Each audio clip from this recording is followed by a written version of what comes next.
If you use iMag or image magnification, meaning cameras on screen, the video director at your church is extremely important on Sunday. Today on the show, we're going to be talking to two experts on the topic, Andre Jones and Ben Crosson. Let's do it. This is the definitive podcast for helping you plan, create, and execute dynamic worship experiences at your church. Useful, practical content in the areas of production, worship, communications, first impressions, and more. This is Making Sunday Happen. Hey friends, welcome to the podcast. Glad to have you here. If you've missed any of our recent episodes, be sure to catch back up. You can go to MakingSundayHappen.com. Our entire archive is there for you, MakingSundayHappen.com. All right, today I have two great guests on the show on the topic of video directing, Andre Jones and Ben Crosson. Andre is a production CEO and broadcast veteran. Ben is a producer, director, and editor. We're going to dive into the topic of the role of your video director. So what does the director need to think about and do when directing camera operators on Sunday? Is this a staff-only role? Can a volunteer be trained as a video director? Should you trust a volunteer to do that? We're going to talk about all that and more on today's episode. We recorded both of these interviews in front of a live audience at the Church Facilities Expo as well as SALT Conference, so you're going to hear and see that. All right, we're going to have Andre Jones up first, right after this. Hey guys, thanks so much for watching and listening to our podcast. Be sure to subscribe to our YouTube channel if you would, so that you never miss an episode of the show. Just go to youtube.com/1230media, all spelled out, to find and subscribe now. Click the alarm bell to be notified of all future episodes. You can subscribe at youtube.com/1230media. That's all spelled out, youtube.com/1230media. Hey guys, I'm Carl Barnhill. I'm here with Andre Jones. Andre, you are the owner of Another Jones Productions, right? So tell me about your production company a little bit. It's basically we help out folks from corporate to we do documentaries, commercials. Part of the business is faith-based, so we help churches with their video needs from A to Z. Train, consult. We do promos, anniversaries, whatever they need. Yeah. Because a lot of times they get, they want to buy new equipment, and you got to find out what their needs are to match what equipment they should buy. Because you don't need to go buy, $30,000 camera when you can go buy a $1,000 camera to do what you need to do. So that's basically what AJP is all about. But we really want to point, like coming to here and speaking and pouring into people so they can take the knowledge back to their churches. That's really what we're about. Yeah. Building people So up. I want to dive into, you did a workshop on live video directing. So the name of our podcast is Making Sunday Happen. So we talk all about anybody who crafts, plans, executes a worship experience on Sunday. And one key piece of that for a lot of churches, especially now, is more camera direction. So a lot more cameras are used on, for iMag, image magnification, on screen on Sundays. And that video director is a major piece of that. So kind of give me an overview of your workshop, and then I want to dive into some specifics on how to help that live video director. So sure, basically, yesterday we went over the role of a director, and basically the role of a director was to take the crew to another level and put together a seamless production. And what I mean by seamless, no errors. Everything is of excellence from the beginning to the end, and training your volunteers on camera how to tell a story, right? So we want to take, because you have a lot of people that are online now, we want to make them feel like they were in the sanctuary. So there's an old saying me and my buddy have, take them there. Yeah. And that's what the ultimate goal is to take them there and to reach the lost and teach the found. So a lot of people think that that video director role has to be a staff member on my church staff. How do you feel? Can this be a director role? I feel it can be. What do you think? Well, you saying that you're asking, should it be staff or Should it be staff, or can it be a volunteer, be the video director as well? Well, most of the folks we consult, they're volunteers. All volunteer. All volunteers. Some of them never knew what a camera was. We trained them up. A lot of the folks that I use are the folks that we've trained, and they go out and do bigger productions. Yeah. So to me, it's where your heart at. I tell everybody, I worked with a lot of people in my profession, but I would use the folks that I've trained in these different churches any day of the week. So hands down, because their spirit is in line with the work that we do. The and willingness, you have to yeah. be. I just believe you just have to be, because sometimes you'll do a service, and the service will go a different way, and everybody that's on that production will flow in the service, and that's your spirit. You can tell when things are about to shift. You can't coach that. Right. You know what I mean? You can't. Yeah. You can't coach. So I've dealt with volunteers who've been at the church, these different churches, for 10, 20 years. Mm-hmm. They just faithful, man. Yeah. Doing the Lord's work. Right. And good. So I want to walk through some specifics, but give me some practical ways, maybe 30,000-foot view of how I can make my volunteers better. That was a great question. I told the directors that first thing you got to do is you got to care about them. People don't care how much you know until they know how much you care. Mm-hmm. So that's the first thing. You gotta show them that you care, and then you gotta train them. Great people make people around them great, and so you gotta find out what their weaknesses is and help them with their weakness, and then take them to the next level. And you gotta stretch them, right? And they're gonna fail, because if you don't fail, you're not trying. Mm-hmm. So understand that they're gonna fail, and then have some patience. Right, you got to pick them up off the ground, right? Yep. And help them get back up and go at it again. So to me, a director has to take everybody and put them together to make an awesome production. At the same time, I tell anybody, so you're reaching the lost, teaching the found, right? So you got to care about people, and how do you care about people? Starts with your ministry. So yeah, good. All right, so let's dive into some specifics of Sunday. Let's talk about transitions in a worship experience. So if I'm transitioning from a song to another song, or a song to a prayer time, or a worship set to the message, give me some tips on making sure that those transitions don't fall apart. We don't forget what we're doing, and that transition looks like a train wreck. So you always have a safety shot. And that's not telling that this is going to be a wide shot. It's a establish a shot, and it can be used as a transitional shot. So that's always the goal. So when something goes wrong, that's your safety shot to go back to that safety shot, so you can get back on track. So always have a go-to shot, no matter what. Always have a go-to shot. And that can be a lockdown in the back of the room. It can be a GoPro, even something like that. Kind of a throwaway master shot. Yep. Okay. Yep. All right, so talk to me about comms lingo.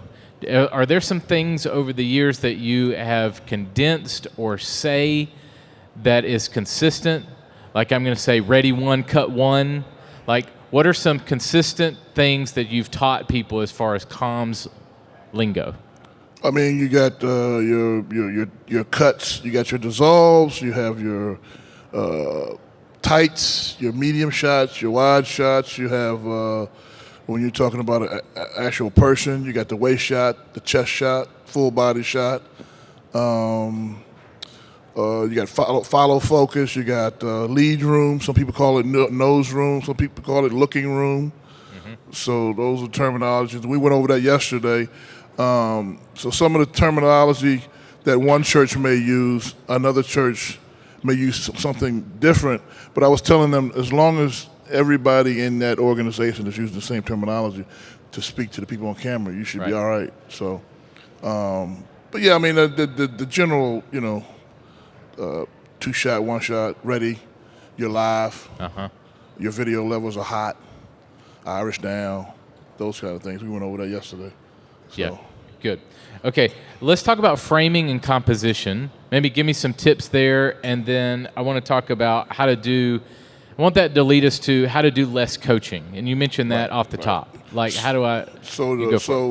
We talked about the rule of thirds, and working your thirds means don't shoot anything head on. And these are guidelines. So when the pastor's actually looking right into the camera, that's a head-on shot. But normally when you're filming someone, whether it's a singer or the pastor, you don't want to put them right dead smack in the center of your screen. So you want to put them off to the left or the right a little bit. And as far as the volunteers on camera, eventually you want to get them to be able to tell their own stories. So if I'm on camera 2, I should know what my role is on camera 2. So when the choir gets ready to sing, I know that I need to get the instruments first, because that's 9 times out of 10, that's going to be the first thing that they're going to hear. So I need to have my camera framed up on somebody getting ready to play the piano or the drums or the bass, and then I'm going to move to this shot, and then I'm going to go to this shot. And eventually the director won't have to tell me anything other than stand by. And that's when you know you have gone to the next level. Right. When that director doesn't say, hey, camera 1, can you give me a 2-shot of, you're already there. Right. I think another piece of this is when you're in a live environment, that camera 1 can look on screen and see that you're live on camera 2, and they're framed up on the right-hand side of the frame. And we don't want a person on top of a person. Right. We don't want the same shot to the same shot. So I'm going to see that on screen, and then I'm going to get a different shot to supply my director with that. So I'm going to frame them up. I'm talking this through. I want to see if you agree with me here. The only thing, I try not to get, the only time I prefer folks to look up on screen is when we've lost communication. When I have lost communication with everybody on camera, then you need to go to the screens and see when I take your shot. I'm more thinking like I'm on a different camera. Like if you're on screen on camera 1 and I am camera 2 and I see on screen that I have you on a medium shot or the pastor on a medium shot, worship leader on a medium shot framed to the right-hand side of the frame, as my camera, I'm not going to supply my director with the same exact shot. So what I prefer is if I'm the director and I see you going for that shot, you're going to call that. I'll say, hey, we got that shot, camera 2. Right. Got that shot. Got that shot. Yeah, give me a wide, put it on the left. Give me. I got a medium shot of the pastor. I'm already telling them what the shot is, so they can move on to the next shot. I'm stopping them before they get there. Good. You see what I'm saying? Yes. Good. Because you're right. They don't, unless they have return. Some cameras you can hit a button, and you can see what the live shot is going out. Right. But very few churches have that luxury. Right. So I rely on the director to be able to say, hey, don't. I got a tight shot of the pastor. Give me somebody in the audience. Yep. All right, so let me ask you this. Do you frame it like do you cut everything, or do you still use a little bit of dissolve? Yeah, do you try to do like wide shot dissolved into a tight shot and kind of it's got to make sense. Do a puzzle. So if it's a slow song, we're doing dissolves. If it's a fast song, we're doing cuts. If we're going from the song to the sermon, we're going to do a dissolve. We transition from singing to preaching. Mm-hmm. So I use the dissolves for transition and when things slow down. Okay. I agree with you. I think I have seen a trend. I want your opinion on this. I have seen a trend lately, last few years, of all cuts, even on slow songs. What do you think about that? Always dissolve? So these are guidelines. I told them yesterday. I said these are guidelines. I'm a director.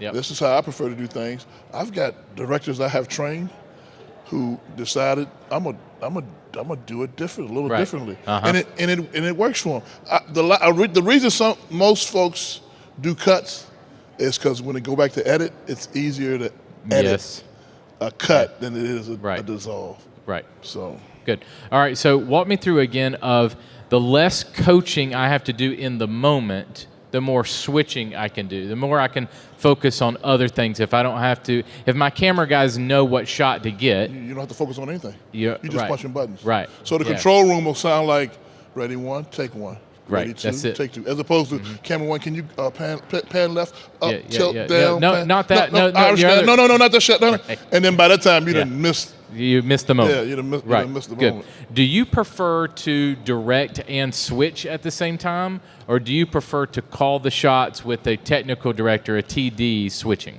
I personally prefer to direct and switch because sometimes I go fast. Yeah. And my TD, you got to have a Yeah. TD that you have worked with for a while. Yeah. So that you guys are in sync. So I prefer it the opposite for a couple of reasons. One, I stand up and I get very animated when I direct, so I need my space, and two, it provides another volunteer opportunity for my volunteers.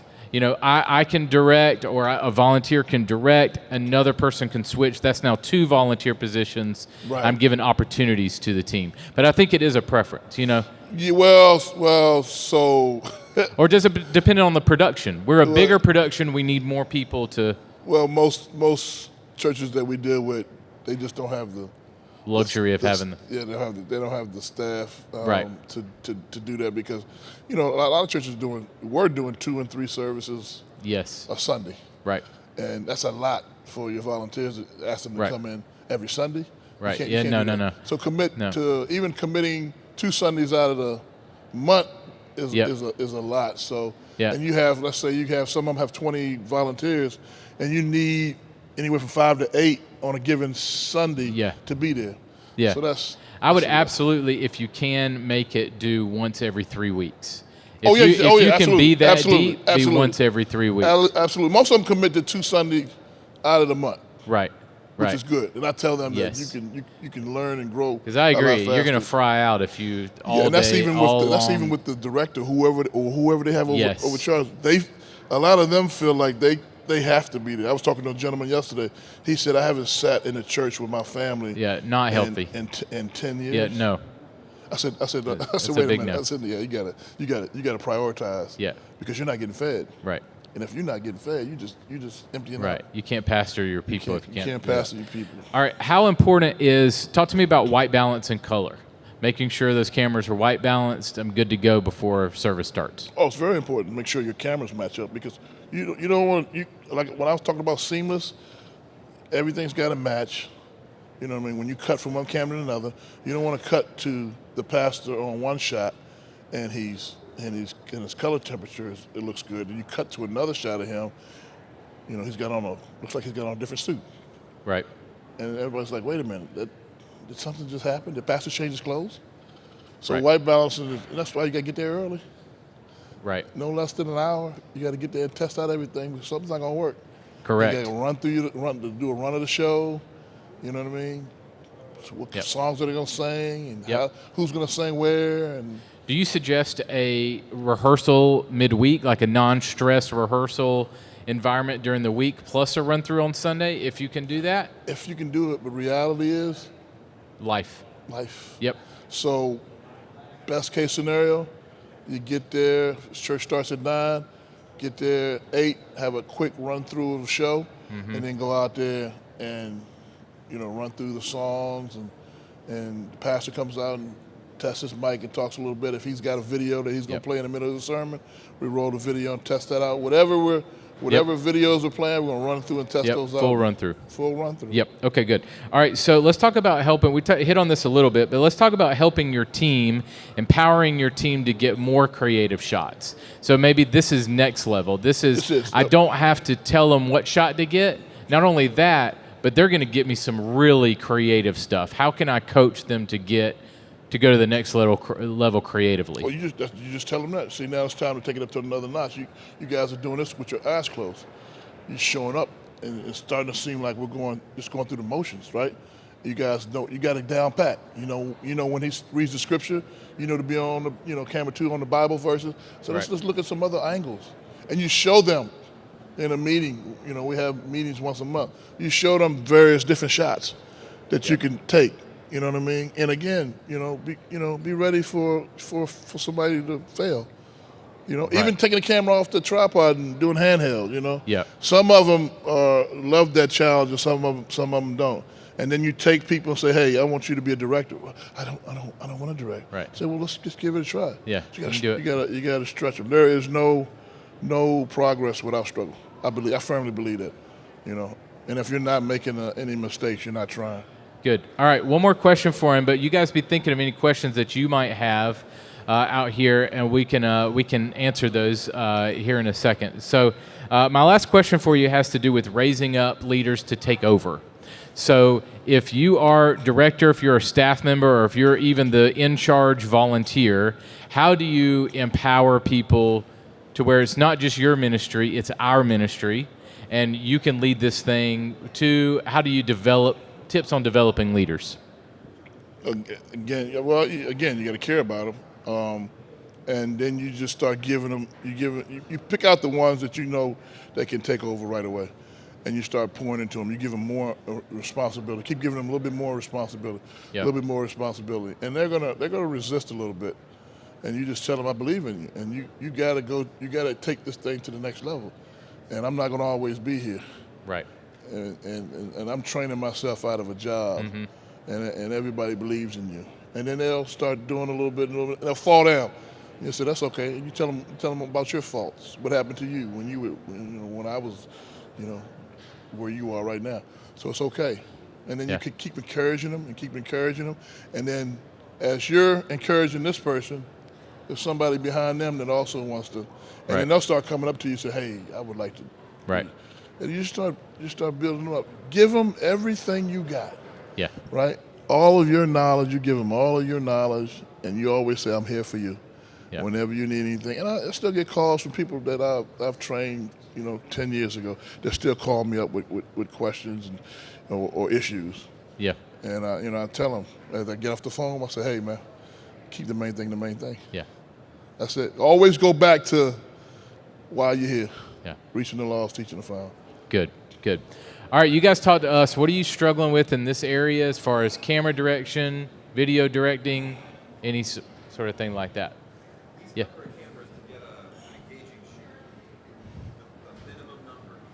Good. Let me repeat that for the podcast. So the question is, what's the minimum number of cameras that I need in my space to get creative shots to make sure that it's excellent? 2. If you know what you're doing. 2. Would you suggest 1 on sticks, 1 handheld? No. Or both on sticks. So one head on and the other one on the side, getting the audience and the choir and the pastor, and so you got the main camera that's doing the tight, medium, and wide, and you got the second camera that's doing the cutaways of all the. That's the workhorse. That's the camera that's gonna make it look like it's 3, 4, or 5 cameras. So depending on how good that person is on that second camera, it's gonna determine how many cameras it's gonna look like. 4. 2 straight up, 2 head on, 1 on the side, and a jib on the other side. 1 roaming without any wires. So I got a jib, I got 2 head on, 1 tight, 1 wide, and I got a roaming with no cables. They can go anywhere. They can go up in the balcony and shoot down. They can go behind the pastor over his shoulder. Again, that's going to be the workhorse. Go off the shoulder, get down in the pit when the band is playing. You got to know when to make your moves, though, right? If I'm on that camera, I got to know during the sermon where to be. You know what I mean? Like, okay, they're getting ready to go to the song. I'm going down in the pit, get some of the band, get the choir, because I know my 2 cameras head on got the lead singer, so I don't have to worry about the lead singer. I got to do everything else. You know what I mean? And we got a jib. So that'll be ideal for me. Good. Any other struggles you guys want to talk about? Questions? Yeah.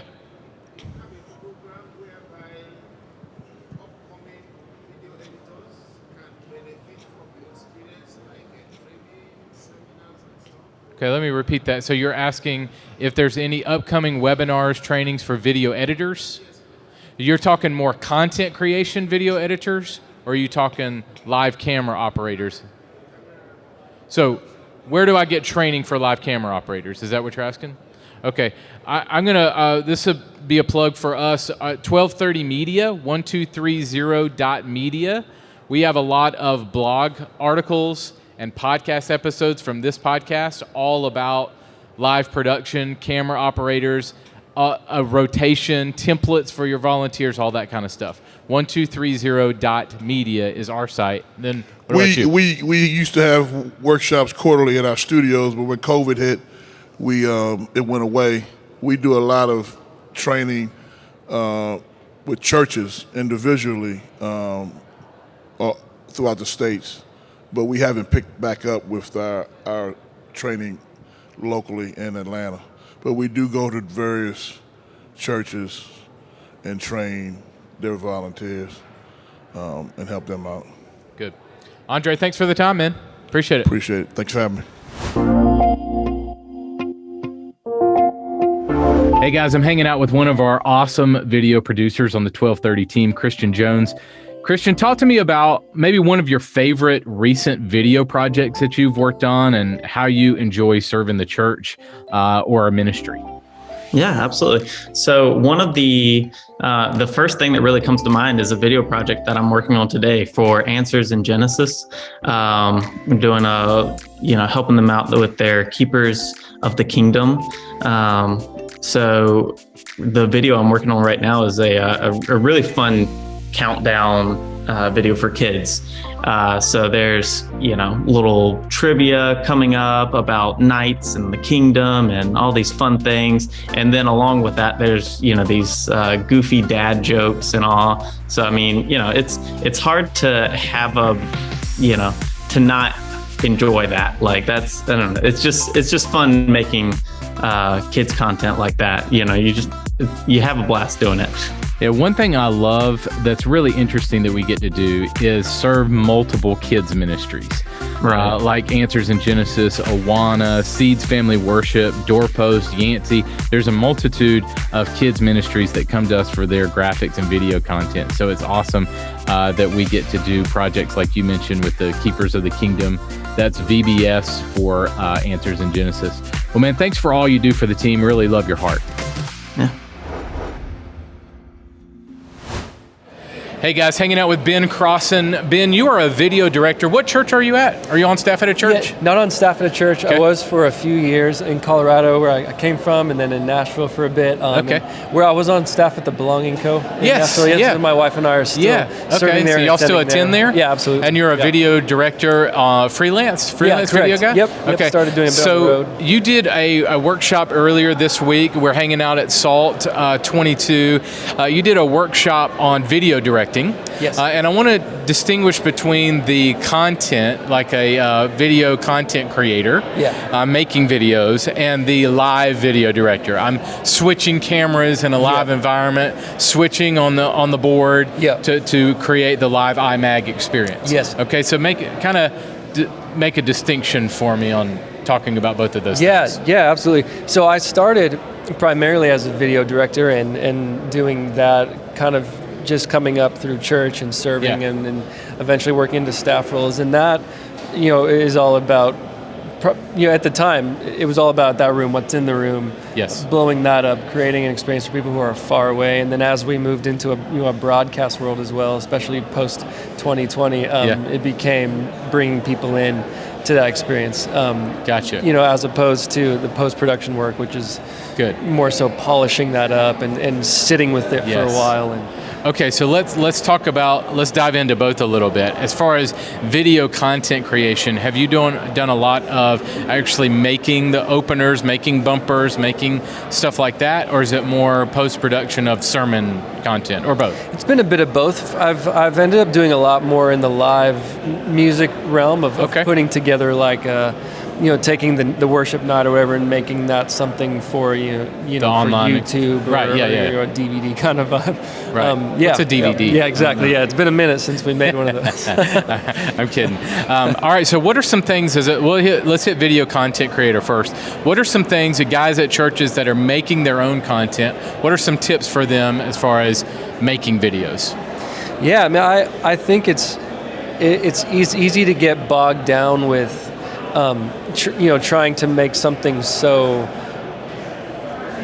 like perfect and just like it's got the most polished thing. But what's important in that environment, I think, is really just grabbing people's attention, grabbing the heart of what's going on, and being able to put out a lot of great stuff, just that's engaging and entertaining. Showing so the is heart consistency of the church better than quality? I think in this case it can be. Yeah. Because people are just looking for something that's going to draw them and get them excited. So does it depend on the venue? Here's what I mean, is the more polished video, is that for the Sunday morning experience or for we're going to really have a moment here? And the more raw, selfie videos, whatever, that's more social media. Do you distinguish it that way? Yeah, exactly. Yeah, like if we're trying to put together a conference promo or a worship night promo, surely that's something we'll polish and spend a lot of time on. Yes. But if we're just trying to get people excited about what's happening on a Sunday or for us a Tuesday night, that can be more raw. That's more just raw and real and fun. Yeah. All right, so let's move to more live director. Sure. So I've done both. Both are very exciting positions. The live director is more you're switching cameras in a live environment.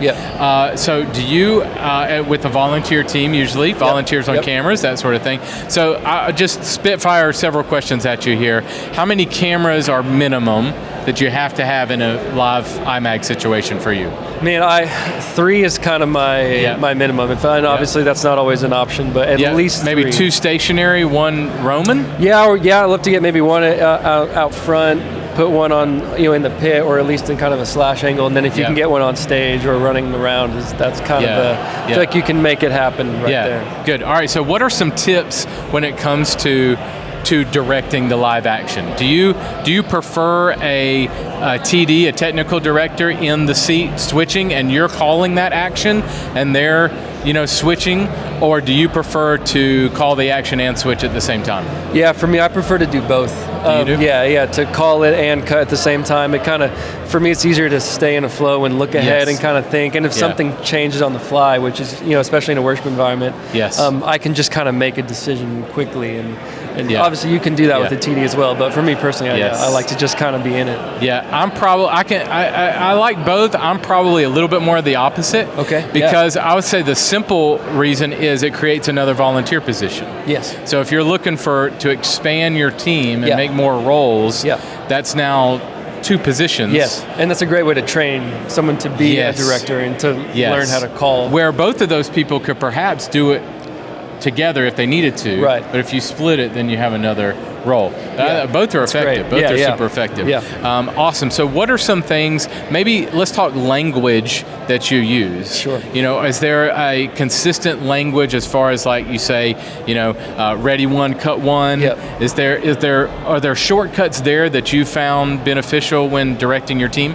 Yeah, I think that's great, saying ready 1, take 1, or even to just say 3, take 3. Right, And then when you're in, if it's going to be like a fast-paced kind of cut, even just drawing on like, all right, let's just, lots of energy, find something fun, and we're just going to take everything, like pretend like you're always live. This is a spot where we're just going to have a lot of fun. And just, I'm going to take stuff. I'm not going to call everything in this moment. Right, yeah. I like that. Assume that you're live. Right, yes. At all moments. Right. That way I can Which is a great practice anyway. It is, yes. But do you limit that to specific moments? Like this is going to be our high energy song where we do that. Yeah. Next song is going to be a slow song, so I'm definitely going to build my puzzle and do that a different way. Yeah, absolutely. And I've found in directing like something that's meant to be to live on, like an album worship recording or something like that, where everyone is literally live because everyone's recording in camera. Right. I've kind of found that's a nice mindset to try and teach people anyway. Do you ISO each camera to go back and post later, or how important is it to make sure I'm recording those cameras? We would ISO every week, just mostly for the sake of being able to pull something for a moment if we wanted to grab it and we didn't necessarily have it. I guess we should define some terms here. So ISO is isolating that one camera, so you're recording on every camera, even though that's not the program feed. You're isolating it, recording it so that you can use it later to piece together a video, that sort of thing. Awesome. What do you have specific gear, specific cameras that you like to purchase, or switchers that you like? Do you have preferences gear-wise? Yeah, I find I love Canon stuff. Okay. I think I love the color space, skin tones especially, and then, the way it takes lighting. So in a live music environment, I find that's really tasteful. But that can be a budget challenge too. And so a lot of times you can we'll go black magic and just pocket cams and build a beautiful rig out of that. Yeah. And really achieve something great too. We'll build LUTs and put them in, use them live, and yes. Yeah. All right. So walk me through anything else from your workshop that are some great takeaways for both spaces. Yeah, sure, man. We have a lot of questions about just how do we, do this week to week and stay consistent. Yes, and good. I found it's if you can kind of get a language and a foundation that everyone can understand, that frees you up to really just find new creative avenues and let people kind of try other directions to get different perspective, different eyes. But if you kind of have a consistent language and a consistent sort of pacing and build of the way you like to structure things, that gives a lot of freedom for people to learn and to kind of get new ideas. Yeah, I think when you do that too, especially when you're a live director, it's easy to train up new people too. Like we always say, ready one, cut one. Like that is what we say. Yes. So that there's a consistent when you're training the next guy. Yes. So that if I'm a camera guy and I hear a director say something different, I go, I don't know what standby. Right. What do you mean by standby? Exactly. Yes. Yeah. Even if it's a volunteer situation, we got to remember stuff like that. Yeah. Like, even the sounds similar, we might not know what it means. So kind of a consistent language. That's what you mean, like create consistency there? And that way camera operators can become directors and TDs as they just get used to hearing it and feeling it. And that's a great way for people to move into a different role if they like. Yeah. Good. Well, man, great information. Thanks so much for joining me. Really appreciate it. Thank you for asking. The show notes for this episode are available now at makingsundayhappen.com. Hey guys, thanks so much for hanging out. Big shout out to our editor, AJ Schubert, for putting this podcast together, as well as our entire 1230 Media team. Steve Dirks is our executive director. We also have a great leadership team and a great team of designers and editors. We serve the church in 3 buckets. One is ready-made media, which you can go online to our library and purchase media a la carte or through our subscription on our website. Also custom media. If you need a sermon series design, a sermon bumper, a Bible story video, a promo video, an opener, anything like that in the design world or the video world, we would love to help you with that. And then we have tons of free training with our blog and podcast content. Every single week we're releasing new content in all 3 of those buckets. So 1230.media is our website. Be sure to check us out there. All right, next week I'm going to welcome Tyler Sansom and Kenny Jang back on the podcast. We're going to be talking about live streaming and how live streaming may not be working in your church and what to do about it. All right, so that's next week, Tyler and Kenny coming up. We'll go out there and create some incredible worship experiences at your church this weekend. I'll catch you next week. Making Sunday Happen is a production of the ministry of 1230 Media. For show notes, archive episodes, and more free resources for your church, visit makingsundayhappen.com.